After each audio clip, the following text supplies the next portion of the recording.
Step 1, make Stephen notice you.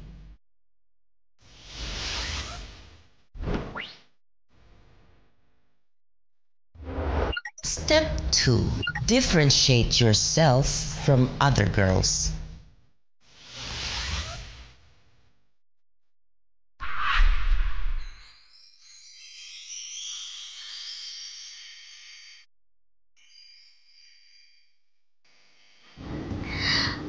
Oh my God!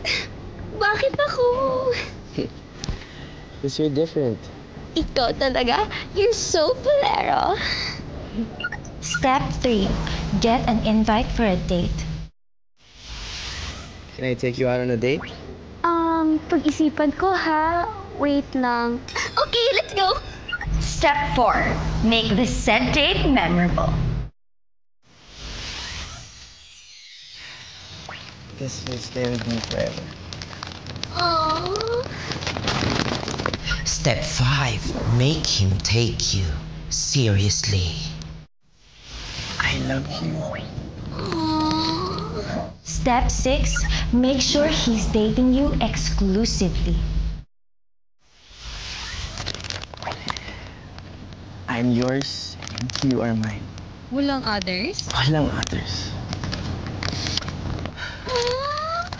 Step 7, snag an invite to meet Stephen's parents. I would like you to meet my dad. Magiging sobrang saya siya kapag nakita kayo. Aww, to the nth level.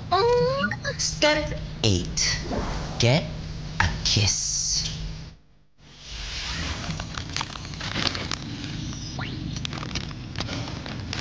Step 9, be the best girl he's ever had.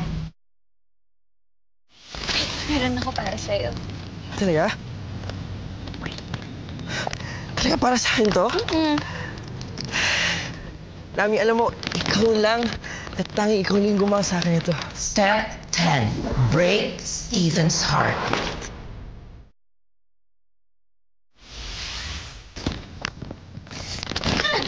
Uy!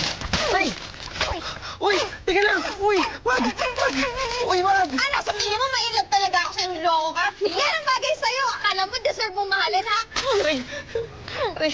Aray!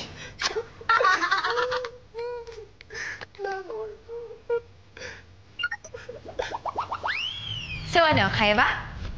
Kaya. Basta kakayanin para kay Crizel. At sa lahat ng girls na nasaktan ni Stephen. And gays. Okay, so bukas na bukas sisimulan na natin. Alright, so dapat magpaganda ka. Maganda? Yun lang pala. Sige. Akong bahala dyan. Bukas, ha? Kita tayo. Bye-bye. Muna na ako.